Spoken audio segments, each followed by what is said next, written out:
Oui, ça crée beaucoup du lien social, hein. Les gens me connaissent et c'est vrai que je suis souvent arrêtée pour me dire, au fait, qu'est-ce qui se passe, les conseils de quartier, est-ce qu'ils vont reprendre, etc. Parce qu'il y a plein de choses qu'on a besoin de parler. Et quand je leur dis oui, les conseils de quartier vont reprendre, vous inquiétez pas, parce que les gens sont demandeurs. Je pense que d'un point de vue politique, il y a quand même un mouvement de fond sur un besoin des habitants à donner davantage leur avis plutôt que juste au moment du vote. Je ne connaissais pas du tout les conseils de quartier. Je pensais vraiment que toutes ces problématiques-là, c'était qu'au niveau de la mairie que ça se passait. Que c'était un département à la mairie qui s'occupait justement donc, de recueillir ces problèmes-là, mais que ce n'était pas du tout une entité à part. En fait. On va décider de rien, ce n'est pas démocratie dans ce sens-là.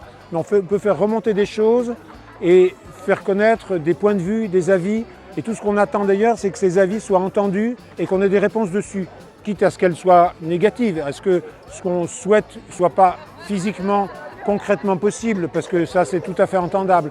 Mais au moins qu'on ait une écoute et une réponse sur les propositions qui sont faites. Qui nous fait avoir confiance dans nos élus, parce qu'on sait quelque part on est écouté. On est rentré au conseil de quartier au nom de l'association, puisque notre association s'appelle Un enfant dans la ville, donc son objectif c'est de rayonner sur toute la ville de Fresnes.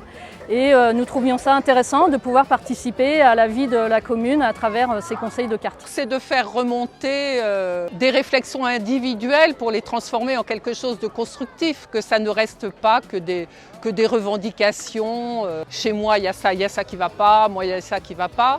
On dit ok, ça ne va pas, mais qu'est-ce qu'on fait ? Voilà, le faire ensemble.